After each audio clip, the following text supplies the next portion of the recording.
Əsəb, stres, yorğunluq və son bu həftədə də çox qarşılaşdığım və hətta gənclərdə də olan təzyiq məsələsi.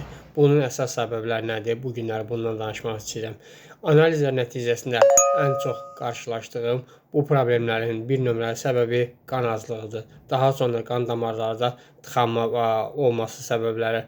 Bu da ki, insanların düzgün qidalanmaması və yaxud da qeyri-sağlam qidalanması nəticəsində yaranan problemlərdir. Hər bir duyğu bir orqana bağlı olduğu kimi, bu problemlər də bir orqana narahatlıq, sorğu-sıxıntı problemləri verir və eyni zamanda da orqanlarda vitamin çatışmamazlığı olduğu halda həmin orqanda ikinci bir təsir, ziyan gəlir və nəticədə də orqanda bir çox ağrılar və bir çox sorğu-sıxıntı problemlər olur. Bəs bundan qurtarmaq mümkündürmü? Təbii ki, ilk olaraq bu duyğulardan qurtarmaq lazımdır. Daha sonra fiziki problemləri fizioterapinin yardımı ilə, köməkliyi ilə qurtarmaq mümkündür. Hər kəsə sağlam həyat arzu edirəm.